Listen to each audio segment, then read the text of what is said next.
Magic has had a ton of different tribal strategies over the years, but one of the most interesting has to be the Thallids and the Saprolings. This is one of the more experimental approaches to a tribal mechanic that was eventually abandoned in favor of more traditional approach to the saproling tribal.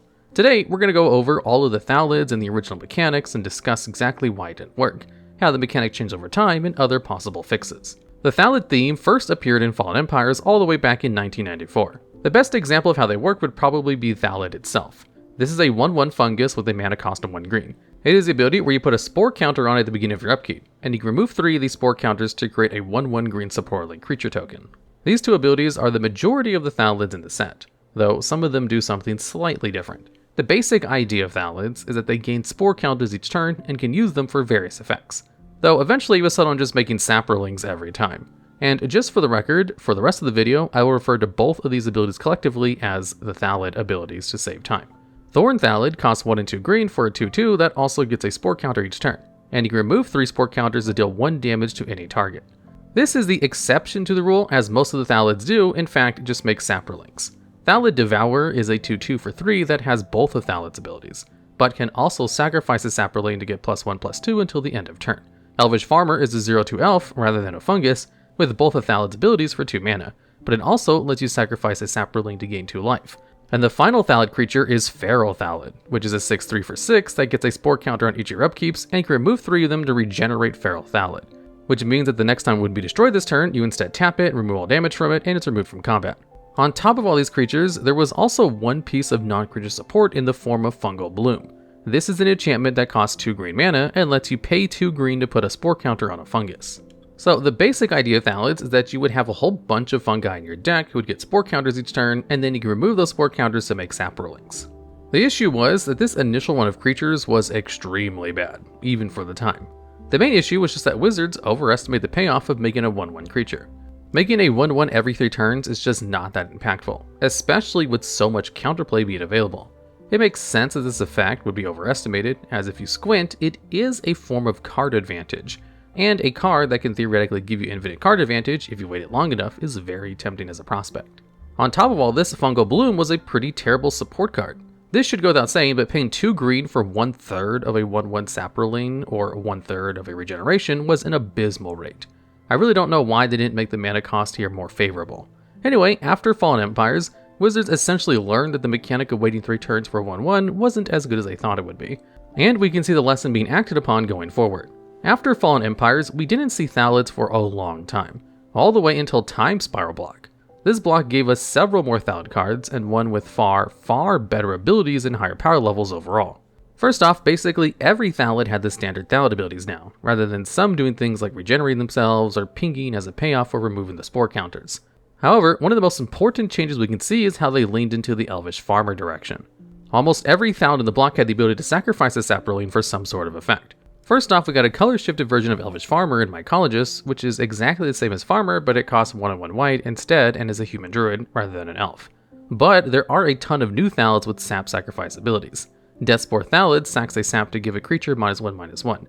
Pallid Microdurn sacks a sap to give all of your saps and fungi +1/+1 for the turn. Savage Thallid can sack a sap to regenerate target fungus. There were versions of Thallids for basically any effect you could want. You can draw cards off of Psychotrope Thallid, make mana off of Utopia Mycon, and give creatures haste with Vitaspore Thallid. However, there were a few new Thallids that didn't have sap killing abilities. There were a few Thallids that focus on improving the spore counter mechanic more directly. Spore Sower Thallid is a 4/4 fungus for 2 and 2 green with the sap making ability, but it gives all your fungus a spore counter on each upkeep rather than just itself. Sporloff Ancient is a 4/4 fungus for 3 and 2 green with the ability to get spore counters, but it gives all your creatures the ability to make saps by only removing 2 spore counters rather than 3. The last Thallid from Time Spiral is Thelion of Havenwood, which is a very different card from the rest of the Thallids. Rather than a fungus, this is a legendary elf druid with a mana cost of 2 green. It is the abilities where all your fungi get +1/+1 for each spore counter on them, and you can pay 1 green and 1 black and exile a fungus from your graveyard to put 1 spore counter on every fungus on the field. Time Spiral both made the Thallid deck a lot stronger and a lot more interesting. Wizards saw a lot of the issues with the old Thallids and found ways to fix them. Seeing that the old Thallid ability wasn't good enough, they printed Spore Sower and Sporoloth to make the ability better. With both of these cards out, each of your other Thallids will get to make a saproling every turn. as they'll get their own native spore counter, one from Spore Sower, and since you only need 2 counters now, this will be enough to make a brand new saproling. The rest of the Thallids were focused on making those saprolings more impactful by giving you more things to do with them. Seeing that Elvish Farmer was one of the most dynamic and interesting cards in the first run into the mechanic, Wizards decided to spread its design to more cards, giving the majority of Thallids the ability to sack saps to do something else, making the deck far more dynamic and less linear. Despite all these changes and the overall boost to the power level, it wasn't enough to actually make the deck good. The deck still suffered from being too slow. It couldn't outrun aggro decks, and you still got completely blown out by a board wipe. The fundamental issue here is really the idea of spore counters. The thing is, a lot of the Thallids are versions of very powerful cards. Utopia Mycon is basically identical to Skirk Prospector, except it's even better since it lets you get mana of any color. Goblin decks have been very successful, and Skirk is a huge part of letting them get their combos out early. Deathspore Thallid is very similar to Phyrexian Plaguelord, a card that was really good during its run through Standard. By using Plaguelord to sacrifice creatures that were, at that point, pretty much worthless, you could pretty effectively control the board, sniping low toughness creatures or making combat a complete headache for your opponent. Most of the other Thallids have pretty good effects too. The issue is that they just didn't give you enough Saprolings to actually do anything. Waiting 3 turns for a Saproling was just too slow, and the cards that let you get them faster were too expensive to actually fix the issue. We went over this a bit when we talked about Fallen Empires, but let's really get into the meat and potatoes of why the mechanic is so bad. The idea is that your board will slowly build up over time, getting more counters, more Saprolings, and more uses for each of them. The thing is, you have an opponent that's also going to be doing things, and they're either going to be trying to kill you or trying to stop you from doing what you want to do. The Thallids didn't have any protection, and worst of all the value they generated, for the most part, just sat on the board. This means that the deck was very, very weak to removal. Terminating a Thallid with 2 spore counters on it set the deck back a lot, as the cards are costed to not be very good up front due to all the back-end value they can give you. However, the worst thing about them is how vulnerable they are to board wipes. Even if you do manage to generate a bunch of Saprolings and have a board full of Thallids that can use their effects, all that work will be gotten rid of by a single board wipe. This is really bad for the deck, because the deck wants to play a long game. However, the decks that are most likely to let the game go late are control decks who run board wipes. Outside of control, you're going to be running up against aggro decks who deal damage far too quickly for you to generate your Saprolings, and other mid-range decks who usually have a good amount of single target removal that can deal with your enablers. And if you can't get the ball rolling, their more standard threats will more than likely be able to overwhelm you before you can really get going. So in summary, the issue with Thallids is that they didn't really excel in any part of the game. They were too vulnerable to disruption and too slow to outrun any other strategies. Given this, when Wizards decided to bring Thallids and Saprolings back in Dominaria, they went a different direction with the mechanic entirely. This set pushed Thallids into a far more standard tribal direction. Cards like Sporecrow Thallid are simple tribal lords that just about every tribe gets, and your main Saproling producers were now cards like Saproling Migration, which simply gives you 2 saps or 4 if it's kicked, Spore Swarm, which gives you 3 saps for 4 mana, and creatures like Yavimaya Shepherd and Deathbloom Thallid, neither of which say Spore Counter anywhere on the card. In fact, this entire run of Thallids has no Spore Counters anywhere.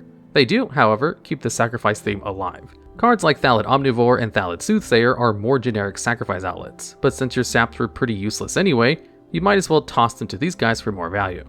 The poster child for this new direction for Thallids and Saprolings is probably Fungal Plots. This is an enchantment with a mana cost of 1 and 1 green. It has abilities where you pay 1 green and exile a creature card from your graveyard to make a sap, and you can sacrifice 2 saps to draw a card and gain 2 life. This shows a lot of what Thallids were trying to do in these newer incarnations. They were far more focused on the graveyard than before, as well as focusing more on sacrificing creatures than before. This new direction for the deck was more successful than previous iterations, though it didn't break into constructed formats. It was at least a bit better in Limited, though the deck didn't get that high rarity support it would need to compete in a standard environment. Now, while this new direction for Thallids does technically allow them to be better, it completely gets rid of their mechanical identity. As I went over earlier, the main mechanical identity for Thallids were the spore counters. And now that the cards just don't use them at all, they feel basically completely unrelated to the original mechanic. The time spiral direction for the mechanic may have been bad, but it was interesting, fun, and most of all, different. We haven't seen any mechanic like this before or since, so it might be worth trying to find some way to fix the mechanic without completely abandoning the spore counters. This is obviously a bit of a problem, since the spore counters were what made the mechanic so weak in the first place. This type of mechanic just really has a hard time finding a place in Magic. Though there is now a place where the Thallids could be designed for where they could really shine: Commander. Commander is Magic's premier casual multiplayer format. You could throw all of the Thallids into a Commander deck right now, but they have a couple of issues. First off, they don't really have a great Commander. You could play Thalon of Havenwood, but it's not really a great Commander for the deck. First off, it kind of goes against what you want to do with your fungi, namely encouraging you not to remove the spore counters from them. However, it also only lets you play black and green, meaning you can't play the few white Thallids, which really stinks, since Pallid Microderm is such a great overrun effect for the deck. The Abzan, or white-black-green options for commanders don't give you many really synergistic options, and because of how parasitic the mechanic is, there's not enough cards to make a real Thallid deck. There are around 17 Thallid cards that synergize the mechanic, and only a few of those are really worth playing. The next issue is that you only get spore counters on your upkeep, making them far slower than they would normally be. While there are a few issues, the gameplay loop that Thallids gave you translates to Commander really well. Commander is a slower format more based around more grindy mid-range decks, and the Thallids would slide right in. Sure, there are lots of board wipes, but Commander decks can afford to run more cards to counter this. Thallids could pack cards like Heroic Intervention or comeback cards like Rise from the Dark Realms to protect or get their board back, and at least have a fighting chance. They would probably need a whole pre-con to give them the cards they need, but that would be a very unique deck that nothing else has really done before. It's also worth mentioning that Thallids, despite currently being quite bad, even in Commander, are still rather popular. Lots of the saproling cards see play in Gave Gubero Spores decks, and this is a 0/0 legendary fungus shaman, read Commander, that costs 2, 1 white, 1 black, and 1 green. It enters with 5+1/+1 counters and allows you to pay 1 and remove a +1/+1 counter from your creature you control to make a saproling, and you can pay and sacrifice a creature to put a +1/+1 counter on target creature. While Gave does see play in various forms, the Thallids do show up in the deck from time to time, despite not being the strongest cards around, and there are quite a few decks being built around them, despite the fact that, as they work right now, they're rather weak. Some changes would need to be made for the deck to really get legs. I probably suggest making it so they get a spore counter each turn. This wouldn't be an issue as cards like Tendershot Dryad make a saproling each upkeep and aren't an issue at all. The Thallids would be pretty fair if they worked with the counters, but were cheaper than Dryad was. So that's the history of Thallids as a mechanic. They've gone through a few different iterations, eventually selling to the niche of an aristocrat tribal deck so that many other themes have already been done. The spore counters were a very difficult mechanic to balance without either making them too weak or too strong. While finding a place for the mechanic would be fairly difficult, the theme is one of the most unique we've ever seen, and it'd be great to see Wizards revisit the mechanic and give it more legs in a more casual setting.